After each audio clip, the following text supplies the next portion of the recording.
Welcome to the Krista Escamilla Show. Hello, everyone. Welcome to this week's episode of the Krista Escamilla Show. Thank you so much for sharing your time with us and for sharing this podcast. We are growing, and we are thankful to all of you who have liked it, subscribed, and shared with a friend, maybe someone that you felt like, oh, they should hear this. This could really help them in their day or make them smile, because that's what our goal is. We are so grateful for our sponsors. We want to thank right off the bat Kevin Foreman of Foreman Financial, also Tapestry Hotel Midland, Rig ID Workwear, Midland Cap Company, joincapclub.com, and Then FR. Support those local businesses however you see fit. Speaking of fit, we have a great guest with us today that's going to talk about fitness. We are joined today by Abraham Bejil, and he is the VP of Facility Services for Midland Health. And we appreciate you being here today. Thank you for having me. Abraham's also a runner, and we're going to talk a lot about running. See, actually, we're talking about two of my favorite things today, running and kids. And so I can't wait to hear your story. First of all, how did you get here to West Texas? Born and raised in San Angelo, Texas. Joined the military in the Air Force. And while in the Air Force, I learned a trade in electronic engineering. And as I got out in the military and transferred into the reserve status, I was looking for a job, and I found a job here in West Texas, working on medical equipment of all things. Okay, so you took what you learned there in the service. Mm-hmm. First of all, thank you for your service. Yeah, you're welcome. And you took that, experience, Mm-hmm. and then you transformed it into medical. Right. So my job in the military was a biomedical equipment repair technician. Okay. So I was already trained to work on medical equipment in the military, and so that was it's a unique skill set that's not really common. And so when I was looking for a job, I found one here in West Texas, working specifically on medical imaging equipment, so CT scanners, cath labs, all your X-ray type of equipment, and became a field engineer with multiple companies out here in West Texas over the years. The last one being Philips Healthcare, and I did that for almost 14 years in the field, just going from hospital to hospital, working on their X-ray equipment as it went down. And then I got into the hospital. Fantastic. What did you learn the most from your time in the service that has really helped you in civilian life? Discipline. I think I had a lack of discipline for sure going into the military. I was a fairly wild child. I had no discipline, and I even was just. I joined the military when I was 17. Yeah. My parents. I had sort of a rough childhood. That kind of has made me and molded me to the person I am today. Absolutely. And so I'm not grateful that I went through those experiences, but at the same time, I do appreciate that those experiences in my childhood do play a part in who I am today. Well, I feel like everything happens for a reason, right? And that really has brought you to where you are today, and your giving heart. We'll get to that in just a little bit, but I want to also ask you about the discipline, because I think a lot of people feel like maybe they could be more disciplined in their life, but they don't know where to start. If you had to give one tip today, like say, hey, if you just did this one thing, what would it be? Consistency. Okay. So consistency is really where discipline is birthed from. It's where it's derived from. And consistency can be like, if I just want to start doing anything that feels hard to me, maybe it's I want to go walk half a mile. Right. Go and do that. Don't try to give yourself this outstanding goal of 5 miles a day or 2 miles a day. Start small and consistent. Right. And once you can learn to be consistent every single day, discipline will take over from there. Right. And if you're going to run 200 and how many miles is it? 248? 240 miles, yeah. 240. Just start with 1 mile and go from there. I cannot wait to hear more about that story in just a moment. But first I want to say, I love your journey and how you got here. You're now in a position where you're, really focusing on health. And how did you transition from medical equipment into what you're doing now? So there was a position available at the hospital where they were contracting me and as a contractor to come and work on all their X-ray equipment. And my services weren't very cheap because I worked for a major corporation, and they said, well, can you do this for us in-house? Gotcha. And so I did, and then I got, I started to go more into a leadership role within the hospital. They saw that I had somewhat of leadership traits and asked me, hey, would you mind, applying for this management position? I've always had anxiety and fears of speaking in public. So this is somewhat fearful for me. Well, you're doing great. You're doing a fantastic job, and I think that you just need to jump into your fears, and that's how you Right. that's how you really overcome them. And so good job doing that Yeah. today. So as I joined, I never wanted to join to be a manager or leader in that respect, but others have noticed my traits and how I portrayed myself, and so they asked, "Would you apply for this position?" So I said, "Sure, I would." And then I've also started furthering my education, and then I became a director at the hospital, and then through the director role I was working as the director for the clinical engineering department, which is the department that oversees all the medical equipment. Then I transferred into facility role, where I was the director for the facility, and that was a major undertaking, and then I had to even further my education even more so.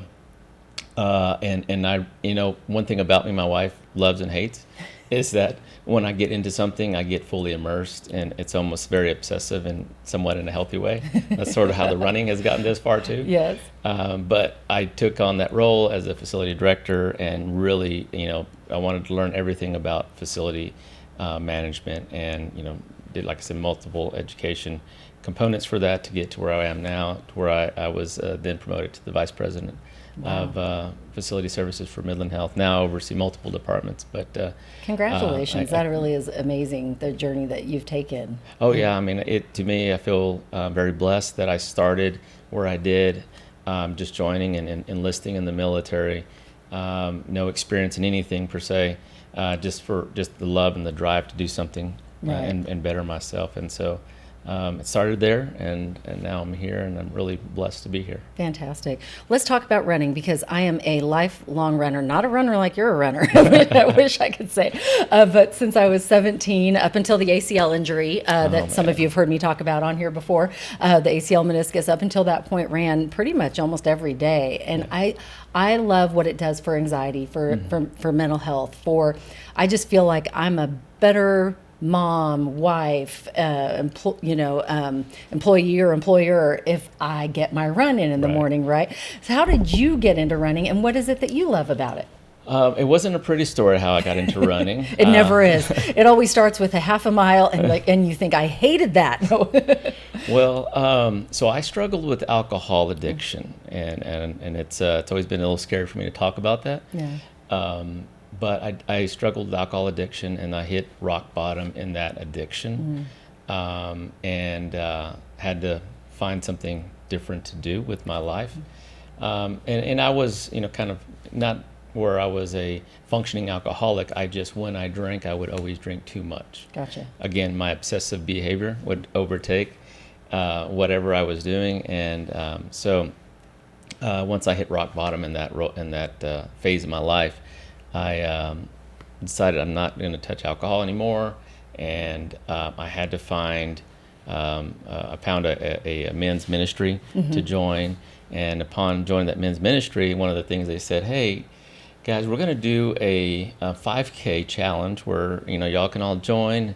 And this happened to be Robert Gomez, who's the president of Midland Run Club. Okay. That was in that men's ministry at the time, and his run club at the time was fairly small, and he was still trying to develop it.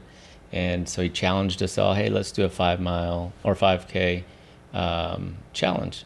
And so it started from there, and we would run half a mile or so a day, and I'll tell you that half a mile was like 100 miles to me at the time. Right.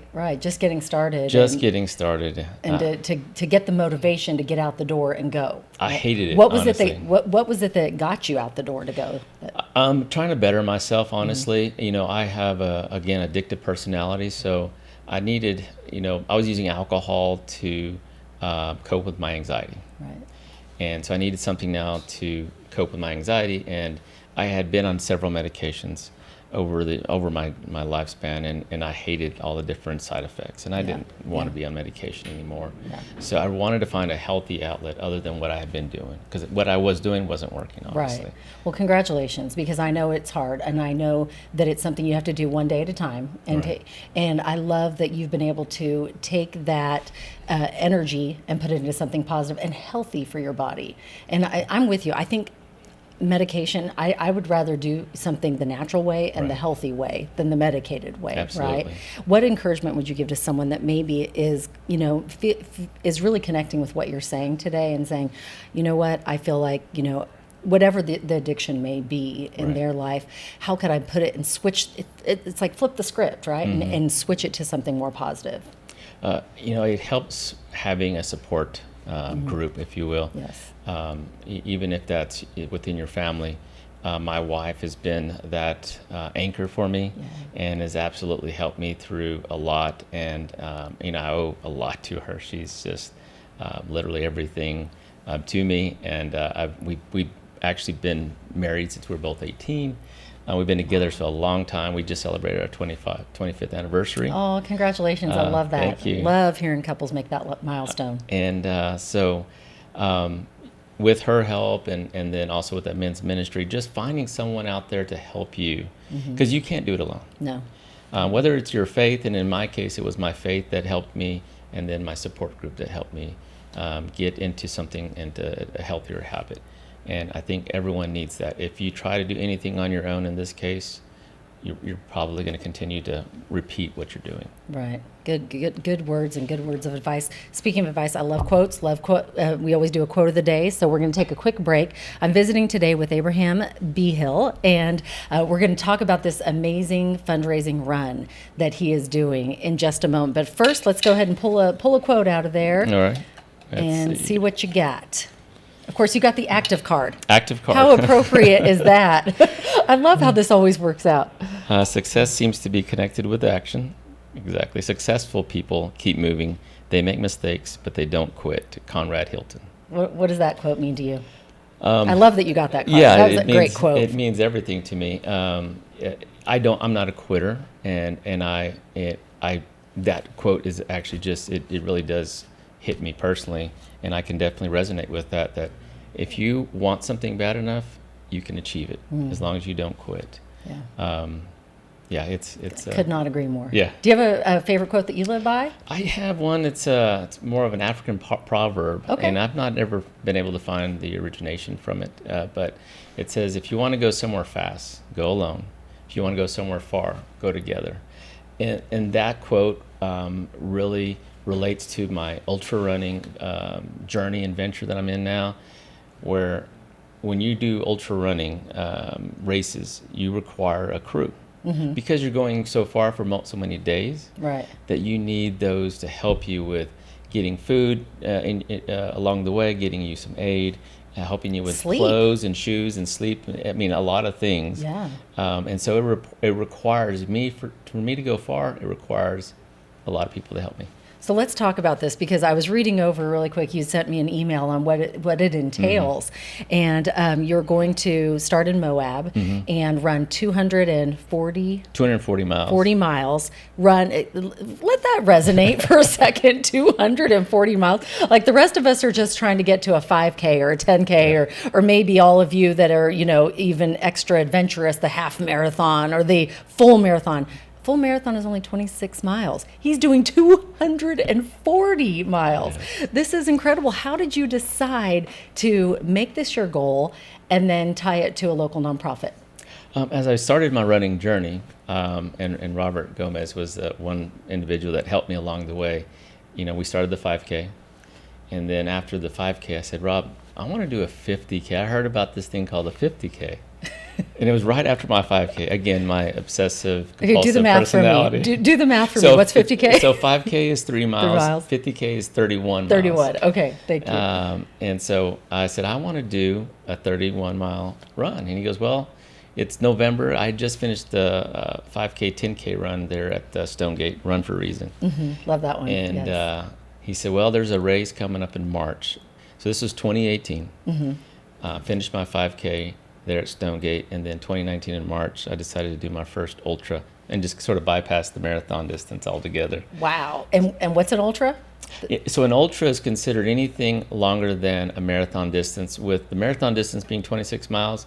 The next race distance is 31 miles Okay. or 50K. Okay. So that's the first distance of an ultra, Okay. what they call an ultra marathon. Wow. This sounds really, really hard. What did you think the first time you did it? Were you just like, oh, piece of cake? Or were you like, okay, that was a little bit tougher than a 5K? It was a lot. It was very tough. I had blisters. It was hot. And I was just like telling myself, why am I doing this? Why am I here? Why did I even think about doing this? But then you maybe a week or so later, you don't even think about all the hard things. You think about, I want to do something a little harder than that. Gotcha. And so for me, it That's just the became- goal-oriented yeah. person in you going, okay, let's keep going. Let's push Right. it. Let's keep going. I Yeah. achieved this. What's Yeah. next? Okay. So then you jumped to 240 miles. How did you get there? Well, it started with that 50K, and then Uh-huh. I went to several other distances between. So I did a 50 miler, several 50 milers. I think I did a 62 miler, which is 100K, and then a 70 mile, and then I did a 100 mile. So my first 100 mile was in Leadville, Colorado. It's called the Leadville 100. And I wanted that to be my first 100 mile because it's one of the really hardest ultras out there in the United States. It's very hard to get into. It's a lottery that so many people want to get into it and suffer that they make it that they make you get into a lottery. Yeah, because that sounds like suffering 100 miles. It's 100 miles above 10,000 feet of elevation in Colorado. Okay, I'm going to address the elephant in the room. How do you train for elevation in West Texas? It's hard because Okay. West Texas has no hills. Stair climber. Okay, Stair stair climber. climber, yeah. Good to know. Good to know. Okay, because I was thinking about that. I was like, the elevation in MOAB. I mean, I don't know. 40,000 feet total. Yeah. How do you do that running around the loop? I mean, or wherever to Odessa and back 20 times. How do you do that? It's challenging for West Texas if you want to be a trail runner and do trail running at this altitude or elevations. I've gone to Guadalupe Peak. And Okay. I've done that. I actually set an FKT there. FKT means fastest known time. Okay. And so Gosh, you I'm can- learning a lot. FT. Yeah. Okay, say it again. FKT. FKT. Okay, So fastest known it's time. fastestknowntime.com, I think is the website. Okay. You can, and so people go and set these records And then post it. and they'll post it, and then this company will vet it out and make sure that it's all legit. But I went Well, up good and job. down. Give me a knuckle up on that. You got the FKT. That's so cool. So I used that as my training for a lot. I went up and down like 3 times. Oh, wow. During that to help with my my training going up and down. That's fantastic. So this run is coming up in October, Mm-hmm. and you have tied it to a fundraiser for the Midland Children's Rehab Center. Right. That is fantastic. How did you decide that? So ultra running can be a very selfish venture, if you will. And by selfish, I mean it takes a lot of time, a lot of time. And one of the things that I try to achieve being a father is, I have 3 priorities. It's my faith, family, and then fitness. Yes. Good priorities. In that order. And I don't want my family to see that I'm always out running. So I get up at 4 and I'll start my runs very early. So I started 5 o'clock this morning. I finished by 7, go home, get ready, go to work. So they don't see that impact on them. They know Dad's running. They know but Dad's running. Yeah, they but- don't. Well, they wake up and They they don't- see Dad all sweaty and eating tons. They're so- not like, why isn't Dad here to make my pancakes? Right. You're getting back in time, right? So, so I felt this is such a selfish venture. I need to really make this more about something larger than me. I love that. And so I decided that on my first 100 miler when I did Leadville. I had partnered with Rope Youth Organization. Yes. And had several companies wanting to offer to provide funding for that.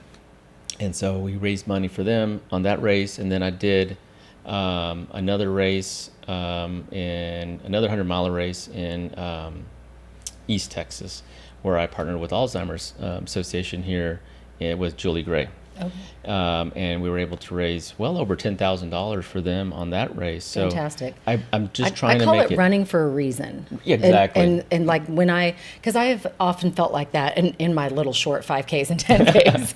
I have felt like I don't want to just run for myself. I want to run for a reason, for someone else, and to help them. And I love that you've been able to take what you love to do, something that is near and dear to your heart, and then be able to help others. Yeah, absolutely. How do people help with the fundraiser? Like, how can they donate? Is there a website? How do they help support you and your goal of achieving? And what is your goal? How much money? So our goal is $12,240. Okay.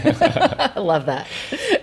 Get it? 240 miles, get it, $240. I love that. So they can go to the midlandchildrens.org, Okay. I believe. Yes.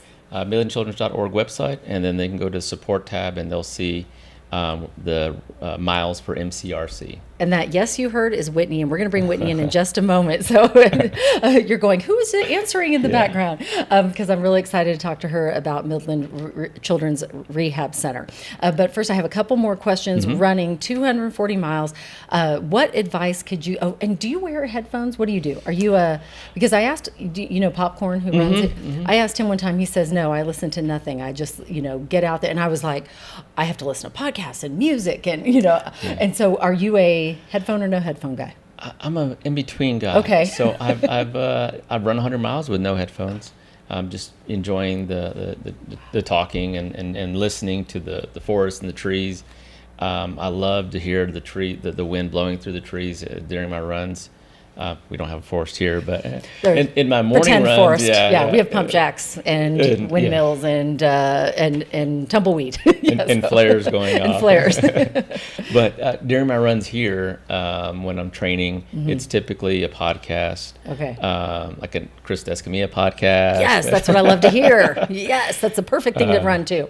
But I'll listen to podcasts, audiobooks. I love audiobooks too. Yes, audiobooks are great. That's a great way for me to also do two things at once. Yes, I can see you're a multitasker here. Yeah, yes, exactly, I love it. Exactly. Let's give a tip. If someone is trying to run, maybe not 240 miles, but they're trying to just get started, because I believe that's the hard part. That is the hard part. And then how to maybe achieve those little milestones along the way. What advice would you give them? Run, walk is the best thing to do when you first get started, because everyone, they start to run and they get out of breath immediately, and then they think, I just need to stop. Yes.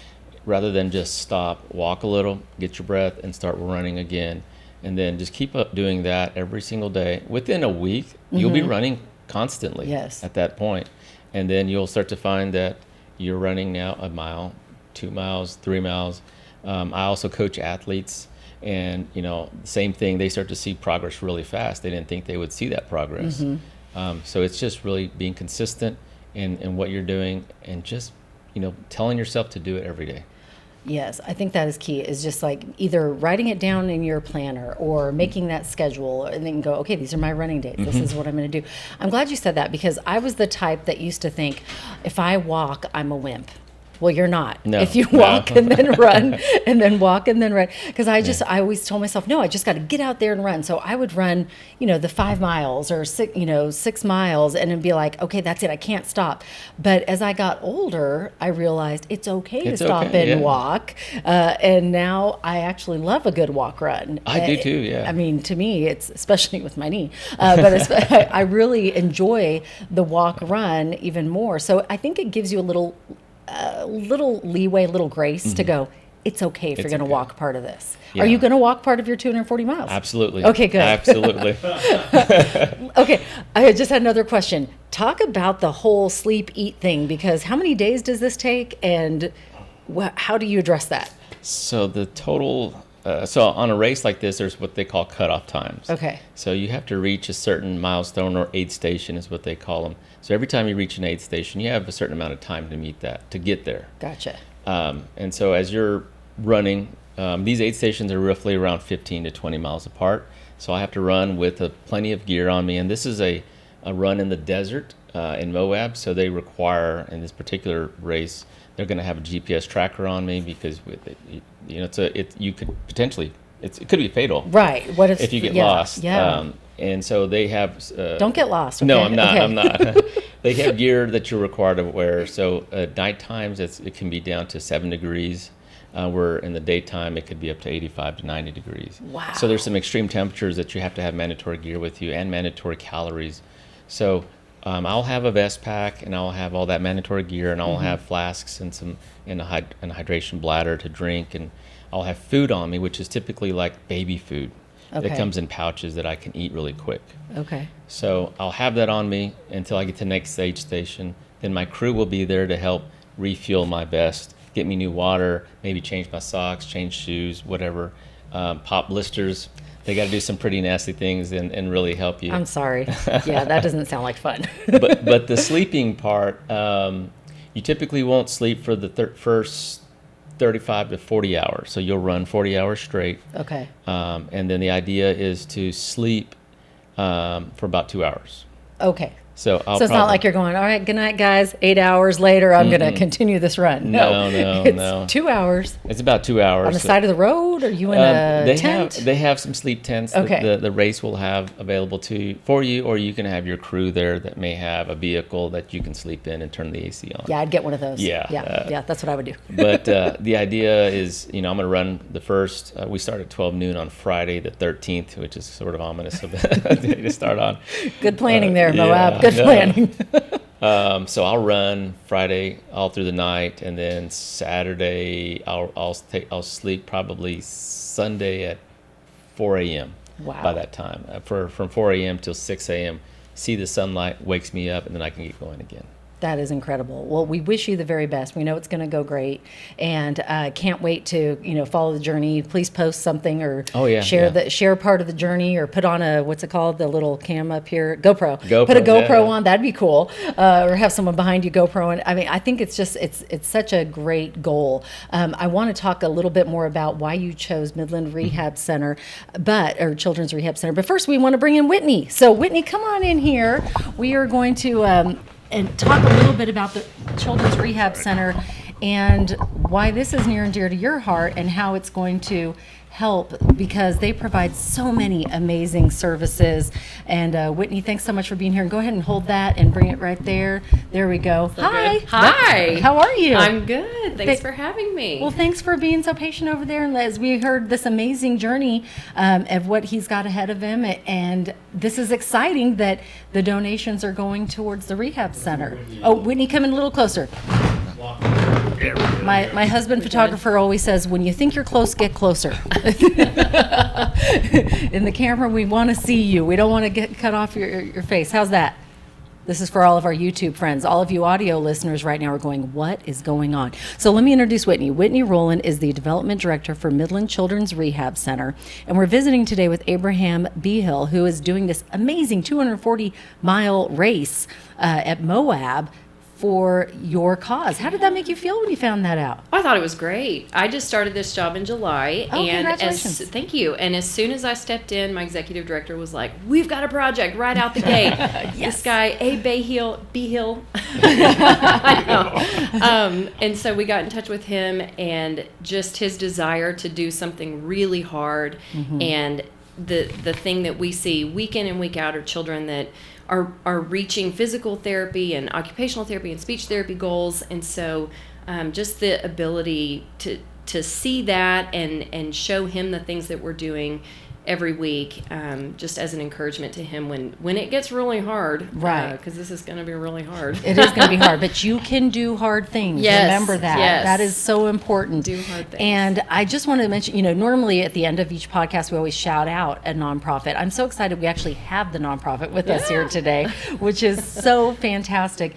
Tell us a little bit about Midland Children's Rehab Center, how you're changing lives and how you are really helping kids, because there's nothing, my husband and I, that is the one cause that is near and dear to our heart, anything to help children. And you get to do that day in and day out. Yeah, so Midland Children's Rehab is a really awesome organization. I've been a fan of it for many years. And what they offer is occupational, physical, and speech therapy at no cost to the patients. I love that. We do not bill for insurance. And so we don't like to say it's a free service because somebody has to pay it. Mm-hmm. And fortunately, Midland is just one of the most generous communities, and our community has stepped up since 1956 to support this organization and helping these kids reach their goals. And so it's a really unique organization in the fact that it offers all of those therapy options under one roof. That is nice. As well as aquatic therapy and hippotherapy, which is therapy on a horseback. And they do therapeutic riding, taekwondo classes, dance classes, and just all sorts of things to help these kids reach their goals. And it is not a financial burden to the families. I love that. That is fantastic. You mentioned there's a website, and so if people want to donate, they can go to your website. Go ahead and give that out again. Okay, so it's going to be midlandchildrens.org, and in the top right corner, you'll just click on support. You'll go to Miles for MCRC, and then the donate button will take you to a payment portal, and you can just donate however much you want, and we'll see it on our end. To date, we've raised about half of the goal, so we're about a month out before he starts his run, and so we've got about $6,000 to go, and that money goes directly to, the operating costs that are really the program itself. Right. Yeah. Fantastic. Well, I know this means a lot to you to do this, and we are just cheering you on and wishing you the best. We didn't get to do our question of the day, so I want to go ahead and do it right now, and then you guys both get to answer. How fun is that? Okay, which card did you get? So I got the Dazzle. Dazzle card. All right. I love it. Have you ever had imposter syndrome? If so, how did you overcome it? Oh, I love that question. That's a tough one. Yeah, I would say, so I'm a leader at Stonegate. I lead 4th and 5th grade boys there. And it's tough, because you almost feel like I'm trying to teach these young minds, and I feel like I have to be perfect in my mind and where I came from. I had a battle that I had to deal with. So sometimes I feel like I'm not the right person that should be, pouring into these young lives. But then again, I know that, God has grace, and He's given me grace to be different and be better. So. And I think it's also important to know that everybody has battles, and your battles and how you overcame them is what is going to give that child hope that you're pouring into, because you have no idea what they're going through, until they share with you, hey, I've been there. And so absolutely. I love that, because I think the imposter syndrome is real. Like I have felt that in so many different arenas in my life. And you walk in, you think, I don't deserve to be in this room, but yes, you do. You deserve to be in every room you walk into. Yeah. And I think that's important. You're there for a reason. I feel like God put you in that room for a reason. Right. And so, how about you? Have you ever felt that way? Oh, I said that just a few weeks ago. Like I said, I'm new to this position. I worked in nonprofit about a decade ago, and then took some time off to help my husband start a real estate brokerage. And when I decided to go back to work, again, I hadn't been in the professional working environment for several years. And I came home the first week and I was like, Justin, I think they've made a mistake. I don't know that I'm the person to do this job. And of course, after a few weeks, you get familiar with the process. And each nonprofit is different. And so really just understanding those processes. But I tell you what, those first few weeks, I was feeling that imposter syndrome. So if you're feeling that right now, you are not alone. Look, you are in good company. Yes. You are in good company. It will work out. It will work out. And you just have to move through it and work through it and go, okay, and let me just learn, because I feel what you're saying. When you get out of for something for a little bit and then go back in, technology has changed. The people, everything has changed. And you're like, okay, how do I do this again? But you will. You'll figure it out, and it's going to be all a blessing. You're there for a reason. Yeah. So don't be afraid to do the hard thing. Yes. Okay, we do a little thing called favorite things. I just throw out favorite things. This is our way of really highlighting the amazing West Texas community that we live in. So first thing that comes to your mind when I say this, okay? Favorite coffee shop? Far West. Far West. Far West. Oh! I've never done this with you, but this is great. This is going to be like... Let's see how synced we are, Abe. Okay, favorite restaurant? Oh, Abuelo's popped to mind, but that's not my favorite restaurant. But sometimes it is. Probably Wall Street. Yeah, maybe. Wall Street. That's Street. actually where my husband and I are going after this podcast. We're going to Wall Street. For lunch. I love their salad. It's so good. I don't really have a favorite restaurant, unfortunately. That's okay. I'm a Chick-fil-A favorite food. The truth comes out. Okay, wait. Is Chick-fil-A healthy? Or I know that the grilled nuggets are probably healthy. What's another good healthy option? Another good healthy option at Chick-fil-A? The market salad. I love the nugget salad. It's really good. My son, who is a health nut, loves the chicken wrap. Right. Yeah. Is that healthy? That's a good one. Yeah. Okay, good. French fries, are they healthy? No. Yes. No. No. I'm going with Whitney. Always get the I'm fries. going with Whitney on this one. Yes, they are. But they're delicious. Yeah, they are. They are. Okay, favorite entertainment spot in West Texas? I don't know. We love the outdoors. Yeah. And so, I mean, we like to be outside. We do too. So I don't know that I have an answer for that one. I'd say the streets of West Texas. My front yard. Yeah. Yeah, we love to just get out the door and walk and run. Yeah, for sure. We do love the concerts, the lawn concerts. Oh, Yes, Museum of the Southwest is a good. There you go. That's a good one. That is a good one. Favorite book? The 7 Habits of Influential People. Ooh, that's a good one. is a I think it might be over there in my stack. I'm not Stephen sure. Covey. Yes, it's a good one. If it's not there, I know it's at home. That is a good one. Okay, I'm going to be kind of lame. It's a fiction book. It's called Gone Girl, and I Okay. cannot I even know what you're remember. talking about, Yeah, I it remember- was. It yeah. was one of my absolute favorite books.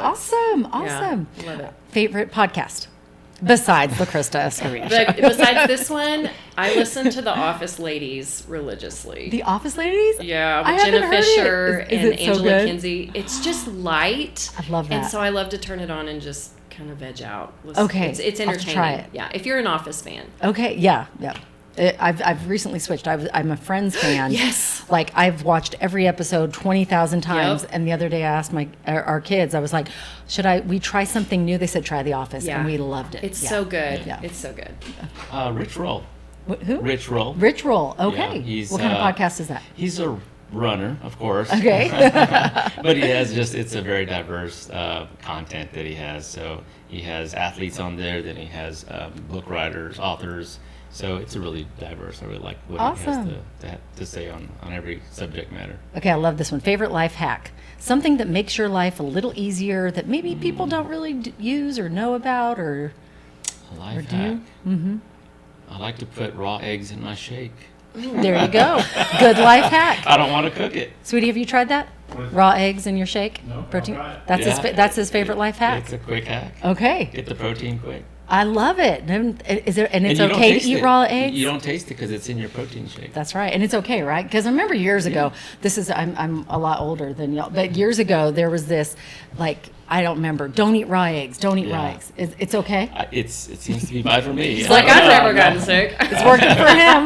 Do you have a favorite life hack? I don't. I'm sure you've I got mean, one thing that I- makes your life a little easier. Yeah, crock pot. See, there you crock go. pot. Yeah. The crock pot. Yeah. Okay. It makes life a lot easier. And what's your favorite thing to throw in it? It's called a Mississippi mud roast. Okay. Okay, I'm just going to give you the recipe because Okay. it's super easy. You just throw a roast in, Uh-huh. and then you sprinkle a pack of like ranch seasoning, Okay. and then au jus seasoning, and pepperoncini peppers, and a stick of butter.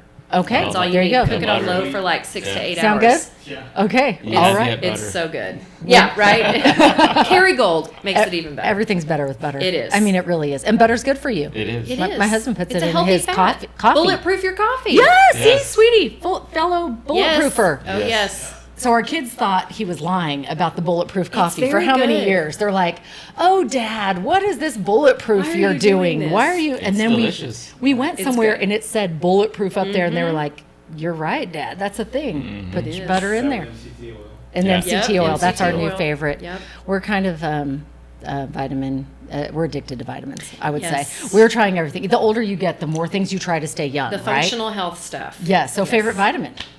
I have quite a bit. Oh, but good. Let's- Iron supplements is a big thing for me now. Okay. I have a wide variety of vitamins that I take every single night. I feel like I'm 70 years old. But iron supplements. Okay. Yeah. You have a favorite vitamin? I do actually. what is it? It's called MagMind, and it's a magnesium that's supposed to help with neurological just clarity and mood and all of that. And it's the one that I can tell when I miss. I love magnesium. We've just started taking magnesium. It's a little good. bit Well, more. and Yeah. magnesium is very broad. You can Yes. take all kinds of different magnesiums, and that's my favorite. Well, this has been fun. We're getting close to the end of our time, and I don't want it to end because I feel like I have so many more questions.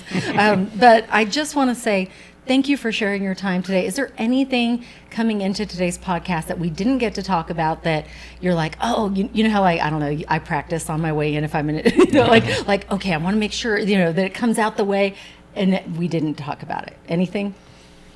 No, I just want to, so the audience, just, be uncommon and do hard things, because nowadays everything is so convenient to us that we're so used to those conveniences, and we get relaxed. And now, in order for us to do something hard, it's uncommon. So be uncommon and do hard things. I love that. That is a great words to live by.